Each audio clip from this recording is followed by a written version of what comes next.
నమస్తే, welcome to our channel. నేను మీ సిరి.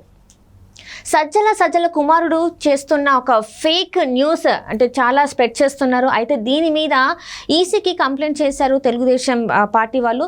So అసలు ఎందుకు ఇలాంటి ఫేక్ న్యూస్ని స్ప్రెడ్ చేస్తున్నారు ఏంటి? సో ఈ అంశాన్ని మనకి వివరించడానికి మనతో పాటు ఉన్నారు ప్రముఖ senior journalist, political analyst CS Rao garu. నమస్కారం సార్. నమస్తే సార్. ఇప్పుడు ఏంటంటే సజ్జల గారు ఇంకా వాళ్ళ కుమారుడు అయితే ఫేక్ న్యూస్ని స్ప్రెడ్ చేస్తున్నారు జనాల్లోకి. అండ్ దీని మీద ఈసీకి కంప్లైంట్ చేశారు తెలుగుదేశం పార్టీ వాళ్ళు. అంటే ఈ ఫేక్ న్యూస్ ఎందుకు ఇలా స్ప్రెడ్ చేయాల్సి వస్తుంది వాళ్ళు? సో ఇప్పుడు ఒకటి ఏంటంటే ఏపీ డిజిటల్ కార్పొరేషన్ అనేది ఒకటి ఉంది. ఆంధ్రప్రదేశ్ ప్రభుత్వ ఆధ్వర్యంలో అది నడుస్తుంది. దానికి సంబంధించి ప్రభుత్వమే నిధులను సమకూరుస్తుంది. అయితే ఆంధ్రప్రదేశ్ డిజిటల్ కార్పొరేషన్ చేయాల్సిన పని ఏంటి అంటే ప్రభుత్వానికి సంబంధించినటువంటి అంశాలు, ప్రభుత్వానికి సంబంధించినటువంటి పథకాలు, వీటి గురించి ప్రజలకి అవగాహన కల్పించాలి, లేదా ఇతర ప్రభుత్వ కార్యక్రమాలని ప్రచారంలోకి తీసుకెళ్ళాలి. దానికి విరుద్ధంగా ఇప్పుడు ఏపీ డిజిటల్ కార్పొరేషన్ ఏం చేస్తుంది అని అంటే ఫేక్ న్యూస్ని స్ప్రెడ్ చేస్తుంది అనేది దాని మీద ఉన్నటువంటి ఆరోపణ. ఎందుకు ఏపీ డిజిటల్ కార్పొరేషన్కి సంబంధించినటువంటి ఇన్ఛార్జిగా ఇప్పుడు నామినేటెడ్ పోస్టులో సజ్జల భార్గవ్ ఉన్నారు. ఎవరు ఆ భార్గవ్ అంటే సజ్జల రామకృష్ణారెడ్డి రాజకీయ సలహాదారుగా జగన్మోహన్ రెడ్డికి ఉన్నారు, ఆయన కుమారుడు. సో వీళ్ళిద్దరు కలిసి ప్రముఖ ఛానల్స్ బ్రాండ్ వాళ్ళ లోగో తీసుకొని ఆ లోగోతోటి బ్రేకింగ్ న్యూస్, సేమ్ లోగోతోటి, సేమ్ ఫాంట్స్ తోటి వీళ్ళు ఫేక్ న్యూస్ని స్ప్రెడ్ చేస్తూ ఉన్నారు. ఎలాంటి ఫేక్ న్యూస్ అంటే రాబోయేటువంటి రోజుల్లో తెలుగుదేశం పార్టీ ఓడిపోబోతుంది, లేదంటే కూటమిలో విభేదాలు ఉన్నాయి, లేదా చంద్రబాబు నాయుడు మోడీని ఇట్టన్నారు, లేదా మోడీని చంద్రబాబు నాయుడు ఇట్టన్నారు, లేదా పవన్ కళ్యాణ్ ఇష్టం లేకుండానే ప్రచారం చేస్తున్నాడు, ఇలాంటివన్నీ కూడా స్పెక్యులేట్ చేస్తున్నారు, గాసిప్స్ని క్రియేట్ చేస్తున్నారు. గాసిప్స్ క్రియేట్ చేస్తూ ఈటీవీ ఇలాంటి వాటితోటి, ఏబిఎన్ ఇలాంటి వాటితో, TV5 ఇలాంటి వాటితోటి ఆ లోగో తీసుకొని వాళ్ళు బ్రేకింగ్ న్యూస్ ఇచ్చినట్టు స్ప్రెడ్ చేస్తూ ఉన్నారు. గత 2 రోజులుగా ఎస్పెషల్లీ ఈటీవీ లోగోతోటి ఇలాంటి బ్రేకింగ్ న్యూస్ని తాజా సమాచారం అని చెప్పి వాళ్ళు ఇస్తుంటారు కదా, తాజా సమాచారం అని చెప్పి దాంతోపాటు ఇలాంటివన్నీ కూడా స్ప్రెడ్ చేస్తున్నారు. ఇది తెలుగుదేశం పార్టీ గమనించింది. తెలుగుదేశం పార్టీ గమనించిన తర్వాత ఈ ఆధారాలను తీసుకెళ్ళి ఈ విధంగా సోషల్ మీడియాలో స్ప్రెడ్ చేస్తున్నారని చెప్పి ఎలక్షన్ కమిషన్కి కంప్లైంట్ చేసింది. సో ఎలక్షన్ కమిషన్ ఇప్పుడు ఈ ఫేక్ న్యూస్కి సంబంధించి అసలు ఒక కమిటీ ఉంది, ఆ కమిటీ నిరోధించాలి వాటిని. కానీ ఎలక్షన్ కమిషన్ నిరోధించలేనటువంటి పరిస్థితిలో ఉంది. అందుకే వీళ్ళు కంప్లైంట్ చేశారు. మీరు కమిటీ ఉంది, అసలు ఆ న్యూస్ని ఫేక్ న్యూస్, పెయిడ్ న్యూస్ వీటన్నిటిని ఐడెంటిఫై చేయడానికి ఒక ప్రత్యేకమైనటువంటి సిస్టమ్ అయితే ఉంది కదా, ఆ సిస్టాన్ని కాదని చెప్పి ఈ విధంగా ప్రచారం చేస్తున్నారు. ఇది రాజకీయ పార్టీని డ్యామేజ్ చేసేటువంటి ప్రయత్నం. ఇది ఒక కుట్ర. ఈ కుట్ర నుంచి మమ్మల్ని కాపాడండి అని చెప్పి ఎలక్షన్ కమిషన్కి కంప్లైంట్ చేశారు మాజీ మంత్రి ఉమామహేశ్వరరావు దేవినేని. ఆయన కంప్లైంట్ చేశారు. సో ఇవన్నీ అరికట్టాల్సింది ఎవరంటే పోలీసులు అరికట్టాలి. ఆంధ్రప్రదేశ్ పోలీసు ఏం చేస్తుంది? ఆంధ్రప్రదేశ్ పోలీసు జగన్మోహన్ రెడ్డికి అనుకూలంగా వ్యవహరిస్తుంది. ఆంధ్రప్రదేశ్ డీజీపీ ఎవరు? రాజేంద్రనాథ్ రెడ్డి ఉన్నారు. రాజేంద్రనాథ్ రెడ్డి ఎవరంటే జగన్మోహన్ రెడ్డికి అత్యంత సన్నిహితుడు, ఆయన జిల్లా, ఆయన సామాజిక వర్గం. కాబట్టి ఇవన్నీ కూడా జరుగుతున్నాయి. అందుకే డీజీపీని మార్చాలని చెప్పి ఎన్నికల కమిషన్కి కంప్లైంట్ చేశారు. అసలు డీజీపీని మారిస్తే ఇవన్నీ ఉండవు కదా, ఫేక్ న్యూస్ కానీ ఇవన్నీ. ఒకవేళ ఫేక్ న్యూస్ ఇచ్చేటువంటి వాళ్ళని ఇమీడియట్గా కేసు పెట్టి అరెస్ట్ చేస్తారు. ఇప్పుడు ఆ భయం లేదు.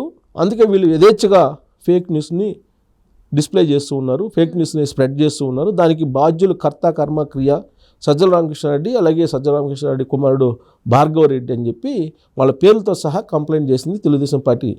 ఇప్పుడు ఎలక్షన్ కమిషన్కి ఇప్పటి వరకు యాక్షన్ అయితే తీసుకోవాలి. ఆధారాలతో సహా వాళ్ళు కంప్లైంట్ కూడా చేయడం జరిగింది.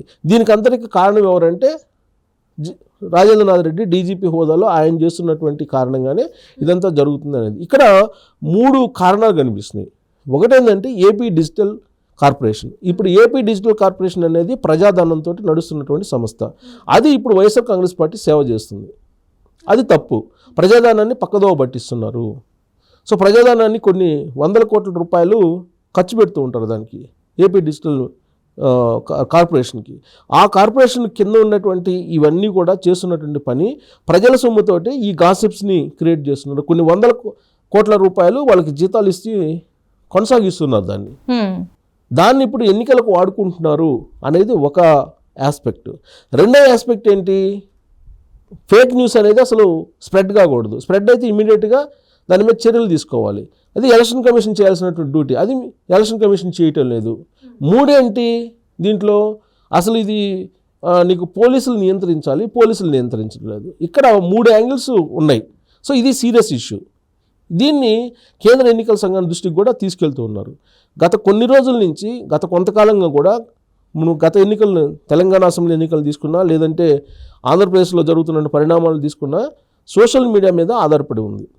అందుకే జగన్మోహన్ రెడ్డి ఏం చేశారు ఈ మధ్యకాలంలో, యూట్యూబర్స్ ఎవరైతే ఉన్నారో పాపులర్ వాళ్ళని క్యాచ్ చేశారు, వాళ్ళని ఆహ్వానించారు. దాదాపు 300 మందిని సీఎంఓ ఆఫీస్కి ఆహ్వానించి వాళ్ళతోటి మాట్లాడి వాళ్ళకి ప్యాకేజీలు ఇచ్చి జగన్మోహన్ రెడ్డి చేస్తున్నటువంటి కార్యక్రమాలని ఫోకస్ చేయడంతో పాటు వైఎస్ఆర్ కాంగ్రెస్ పార్టీకి అనుకూలంగా ఓటేయండి అని చెప్పి ప్రచారం చేయడానికి వాళ్ళని సన్నద్ధం చేశారు. అంటే తెలంగాణలో చేసిన లాగానే సేమ్ అక్కడ ఆంధ్రాలో కూడా చేస్తున్నారంటారా? ఆంధ్రాలో కూడా చేస్తున్నారు. ఆల్రెడీ ఆ మేరకు ప్యాకేజీలు కూడా ఇచ్చారని చెప్పి తెలుస్తుంది కదా. దానికి ఉదాహరణ ఏంటంటే, ప్రత్యక్ష ఉదాహరణ నేను ఒకటి గుర్తు చేస్తా.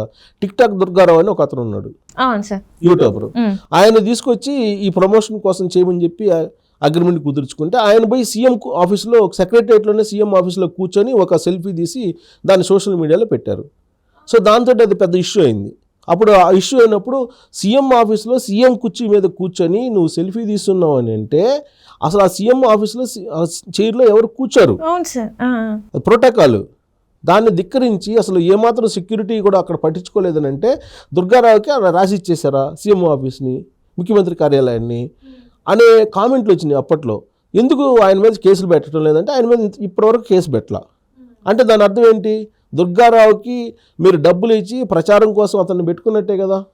అలాంటి వాళ్ళని దాదాపుగా 150 మందిని పెట్టుకున్నారు వాళ్ళు ప్రచారం కోసం అనేది ఒకటైతే, ఆ ప్రచారానికి సహకరించినటువంటి వాళ్ళు ఎవరైతే ఉన్నారో యూట్యూబర్స్, వైజాగ్లో అప్పుడు ఏదో ఒక అతను యూట్యూబర్ బయటపడ్డారు. అతను అరెస్ట్ చేశారు. అతను అరెస్ట్ చేసి అతన్ని దాదాపుగా 3-4 రోజులు పోలీసులు కస్టడీలో పెట్టుకున్నారు. అతని సతీమణి గర్భిణి, అతను వైజాగ్ లోకల్ బాయ్ని 2-3 రోజులు అరెస్ట్ చేశారు, దగ్ధమయ్యాయని చెప్పి కేసులో. సో ఆయన 2-3 రోజులు పెట్టుకొని వాళ్ళ భార్య వచ్చి సోషల్ మీడియాలో వచ్చి ఒక వీడియో పెట్టి, ఒకవేళ ఏదన్నా అయితే కనుక జగన్మోహన్ రెడ్డి ప్రభుత్వమే కారణం అని చెప్పేంత వరకు తీసుకెళ్లారు. దానికి కారణం ఏంటంటే, యూట్యూబర్స్ ప్రచారం చేయడానికి కొంతమంది నిరాకరించారు. ఆ నిరాకరించినటువంటి వాళ్ళు ఇతను ఉన్నాడనేది అప్పట్లో వచ్చినటువంటి న్యూస్. అంటే సోషల్ మీడియా మీద, యూట్యూబర్స్ మీద, ఎవరైతే సోషల్ మీడియాలో యాక్టివ్గా ఉన్నారో వాళ్ళ మీద ఎంత కాన్సన్ట్రేషన్ చేశారో వైఎస్ఆర్ కాంగ్రెస్ పార్టీ మనకు తెలుస్తుంది. ఈ మధ్యకాలంలో లాస్యా తోటి ఒక వీడియో చేశారు వాళ్ళ ప్రమోషన్ కోసం. ఆ వీడియో చేసి అంకేదో ప్యాకేజ్ ఇచ్చి ఆ వీడియో పెట్టించారు. అదే జగన్మోహన్ రెడ్డి ఆహా ఓహో వాళ్ళ పరిపాలన చెప్పడానికి. సో ఇలా యూట్యూబర్స్ని అట్రాక్ట్ చేస్తున్నారు, ప్లస్ సోషల్ మీడియాని అట్రాక్ట్ చేస్తున్నారు. ఎట్ ద సేమ్ టైం ఇప్పుడు ప్రముఖ ఛానల్స్కి సంబంధించి, ప్రముఖ మీడియాకి సంబంధించిన లోగోలను ఉపయోగించుకొని ఫేక్ న్యూస్ని ప్రత్యర్థుల మీద స్ప్రెడ్ చేస్తున్నారు. ఇది నేరం కింద పరిగణించి చర్య తీసుకోవాలి అనేటువంటి కంప్లైంట్ ఇప్పుడు వెళ్ళింది. దీనికి సజ్జల రామకృష్ణారెడ్డి అలాగే భార్గవ్ కారణం అని చెప్పారు. అయితే ఇది ఢిల్లీకి కూడా వెళ్ళింది. దీని అంతటికీ కారణం, దీన్ని నియంత్రించాల్సినటువంటి డీజీపీ రాజేంద్రనాథ్ రెడ్డి వైఫల్యం చెందాడు కాబట్టి ఇమీడియట్గా ఆయన మార్చండి అని చెప్పి చేసినటువంటి కంప్లైంట్ మరి 2-3 రోజుల్లో ఫలిస్తుందని చెప్పి అంటున్నారు. ఆయన్ని బదిలీ చేసేటువంటి అవకాశం ఉందని కూడా అంటున్నారు. చూడాలి, ఆయన బదిలీ చేసి ఆయన ప్లేస్లో ఎవరిని వేస్తారని కూడా చూడాలి. Right sir, right. Thank you so much sir. Thank you.